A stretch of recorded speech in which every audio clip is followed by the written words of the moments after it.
常压力高也是会的。背痛了，你们想象一下吧，用头脑去想象一下。好，再接着接下去吧。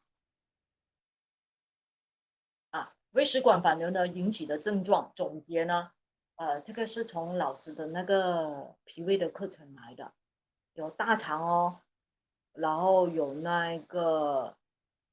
大肠的，如果他有那个便秘的、腹胀的，都可以考量到这个疾病。然后他有那个脾的症状，我们讲的脾的话，其实就是胸闷呐、大家要知道脾就是心口那个地方闷，食管呢它有热有痛的，有时候患者他就指着你跟你讲那个胸口他会热会痛，但是呢他又怀疑第一大怀疑的点他会